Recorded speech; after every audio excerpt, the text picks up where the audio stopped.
Kung sinasabi mo na idadagdag pa ang bautismo para doon sa kaligtasan mo, parang wala namang nangyari sa krus ng Kalbaryo.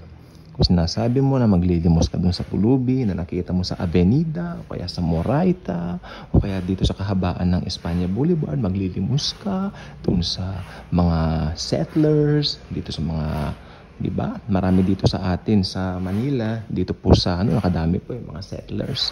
Di ba? Doon sa mga footbridge, nagbigay ka, tapos sasabihin mo, oh, nadadagdagan ng pogi points ko sa Diyos dahil nagbigay ako, naawa ako. Well, parang wala namang nangyari sa krus ng Kalbaryo. Kung iniisip mo na ang pagba-Bible reading mo, Bible study mo ay nakakadagdag ng pogi points para sa iyo, parang walang nangyari sa krus ng Kalbaryo.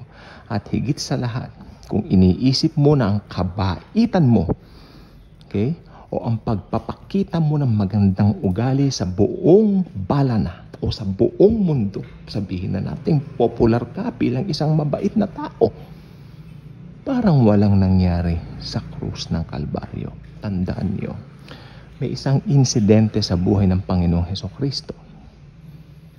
Sabi sa kanya, nakikipag-inuman ka sa mga manginginom, manlalasing and all that. Sumagot ang Panginoon sabi niya, hindi po ako pumarito para sa mga perpekto o doon sa mga mahusay o magaling ang katawan. Pumunta ako rito para doon sa mga may karamdaman, sa mga may sakit. Ang mga Pariseyo po, ito po ay masyosyonda ng mga guro. Masyosyonda na yan, mga probably 60 to 70. Jesus Christ was very young. When He started His ministry, He was just 30 years old. Kaya kalaki ng inggit nila sa Panginoon. Totoo po yan. Dahil ang mga tao, pag nakita ang person ni Jesus, pag nakita nila si Jesus, wow, talagang crowd grabber siya . No? Pag makita mo pa lang siya, yes, this is the person of grace. Yan si Jesus Christ.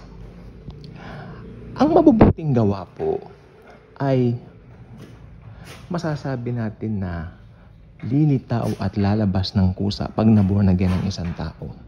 Hindi mo ito ipanunukat ng batayan mo para ikaw ay maligtas o madagdagan ng pogi points mo sa harap ng Diyos. That's a wrong conception regarding that. May nangyari ba sa krus ng Kalbaryo sa buhay mo? Ngayon, kung pinagmamalaki mo na kaninang umaga ikaw ay nanlimos, sabi ko nga po, kaninang umaga ikaw ay gumawa ng mabuti, tapos feeling good ka na, wow, pogi points ko yan sa Diyos, nagkakamali ka.